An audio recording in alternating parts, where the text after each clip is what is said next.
Hi friends, ಹೇಗಿದ್ದೀರಾ? ಇವತ್ತು ನಾನು ನಿಮಗೆ ಸಿಂಪಲಾಗಿ ಬಿರಿಯಾನಿ ಮಾಡಿಕೊಡೋದನ್ನ ಹೇಳ್ಕೊಡ್ತೀನಿ. ನೋಡಿ, ಎಲ್ಲದನ್ನೂ ರೆಡಿ ಮಾಡಿಕೊಂಡು ಇಟ್ಕೊಂಡಿದ್ದೀನಿ. ಆಮೇಲೆ ಒಂದು ಕುಕ್ಕರ್ಗೆ ಎಣ್ಣೆ ಹಾಕ್ಕೊಂಡಿದ್ದೀನಿ. ಆಮೇಲೆ ಚಕ್ಕೆ, ಲವಂಗ, ಮೆಣಸನ್ನ ಹಾಕ್ಕೊಂಡಿದ್ದೀನಿ. ಆಮೇಲೆ ಪಲಾವ್ ಎಲೆನ ಹಾಕಿದ್ದೀನಿ. ಆಮೇಲೆ ಅದನ್ನು ನೀಟಾಗಿ ಫ್ರೈ ಮಾಡ್ಕೊತಿದ್ದೀನಿ. ಆಮೇಲೆ ಅದು ಸ್ವಲ್ಪ ಫ್ರೈ ಆದಮೇಲೆ ಅದಕ್ಕೆ ಈರುಳ್ಳಿ ಹಾಕೋತಿದ್ದೀನಿ. ಆಮೇಲೆ ಅದಕ್ಕೆ ಸ್ವಲ್ಪ ಟೊಮೊಟೊ ಹಾಕ್ಕೊಂಡು ಕಸ್ತೂರಿ ಮೇಥಿ ಹಾಕೋಬೇಕು.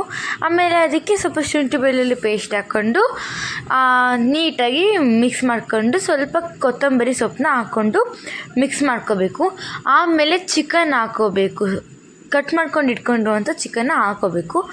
ಆಮೇಲೆ ಅದನ್ನು ನೀಟಾಗಿ ಮಿಕ್ಸ್ ಮಾಡಿಕೊಂಡು ಅದಕ್ಕೆ ಸ್ವಲ್ಪ ಅರಿಶಿನ ಪುಡಿ, ಖಾರ ಪುಡಿ, ಬಿರಿಯಾನಿ ಪೌಡರ್, ಉಪ್ಪು ಹಾಕಿ ಮಿಕ್ಸ್ ಮಾಡ್ಕೋಬೇಕು ಚೆನ್ನಾಗಿ.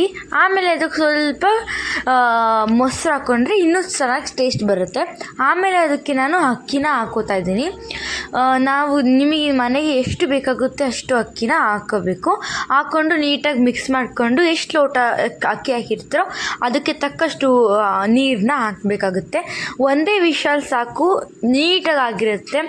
ಒಂದು ವಿಷಲ್ ಆದಮೇಲೆ ನಾನು ಅದನ್ನ ಓಪನ್ ಮಾಡಬೇಕಾಗುತ್ತೆ. ಓಪನ್ ಮಾಡಿದಾಗ ನೋಡಿ ಎಷ್ಟು ಚೆನ್ನಾಗಿ ಬಂದಿದೆ ಅಂತ.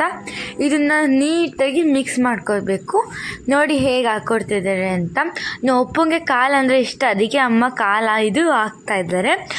ಸುಮ್ಮನೆ ಹೊರ್ಗಡೆ ಹೋಗಿ 100 ರೂಪಾಯಿ ಖರ್ಚು ಮಾಡ್ಕೊಂಡು ಬಿರಿಯಾನಿ ತಿನ್ನೋ ಬದಲು ಮನೇಲಿ ಮಾಡ್ಕೊಂಡ್ರೆ ಹೆಂಗಿರುತ್ತೆ. Thank you.